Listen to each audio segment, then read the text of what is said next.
Hi, I'm back again for another video. The subject I want to speak about today is basically just anxiety. Everyone in today's world seems to have anxiety in some form or another. The specific subject that I want to talk about is from a book that I read once, and it's called P.O.I.C, which is Polar Opposing Insecurity Compensation. And that is when we get so much fear or anxiety over something that we want to do, we end up doing the exact opposite of that.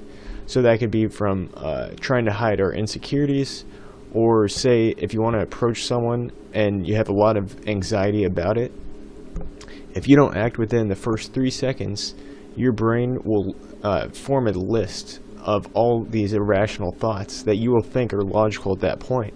And so you'll end up taking those reasons instead of actually just pursuing action and talking to that person or taking that action. It could also be, say you go to a theme park and your friend's like, hey, let's go on that giant roller coaster, the scariest one. And then you take too long to think about it saying yes. And then your brain's like, oh no, what if I get killed? Or what if the ride breaks down? Or what if, it's too intense? And this could be for other things like, say, parties. You get invited to a party. If you take too long to respond, then your brain will list the reasons why you shouldn't go to the party. There's too many people. You might not know anyone there. Or you'd rather stay at home, and so on and so forth. Your favorite show's on. You'll create all this list of irrational thoughts, but every single time you start to create these lists and you go with fear, you end up missing out on tons of chances and really just life itself. So P.O.I.C can happen in many forms, and there's a lot more detail to it besides just what I'm explaining here today. But I want to get just to the gist of it stopping us from taking action on things. Like I was saying, really just opportunity doors that open in life. So this overwhelming fear or emotion will literally cripple us from taking action on things that we actually really want to take action on. It's things that we truly desire, but we have too much fear built up to actually do those things or go after and pursue those things that we desire.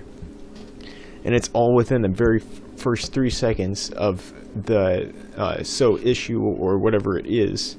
As soon as we start thinking about it, if we don't act within those first 3 seconds, bam, that's when our brain starts flooding ourselves with all these irrational thoughts. So now that we know what P.O.I.C is roughly, how do you combat it and basically just take it down? The first and best way to do it is, like I already said before, you have a 3-second window, and if you act or speak or just take some sort of action within those first 3 seconds, you will defeat it.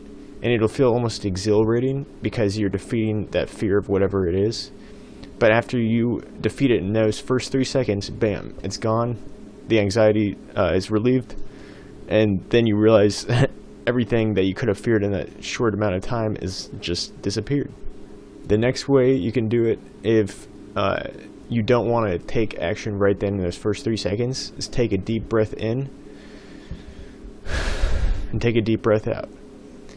And it'll give your brain enough time to calm down from that rising anxiety and to make a clear thought decision. And if you really can't decide on whether you want to take action or not, another good way is to have just a coin on you and then flip the coin. And say it's to take action, you would say it's heads. So as you're flipping the coin in the air, as the coin is in the air, you will realize which side you're hoping it lands on. And then that's what you truly desire. Since it's what you truly desire, that is the path that you should probably pursue. So if you think about it, anxiety is really just a shield to prevent potential future emotional trauma. Emotional trauma that we've had happen in the past, we don't want that to happen in the future, and that is where anxiety comes into play. It's an emotional shield stopping us from really living life itself.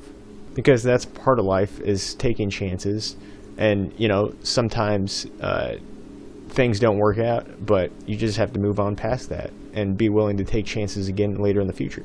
If you only live your life in your comfort zone and a really evasive fear, that's hardly living life itself. That's just surviving with minimal excitement.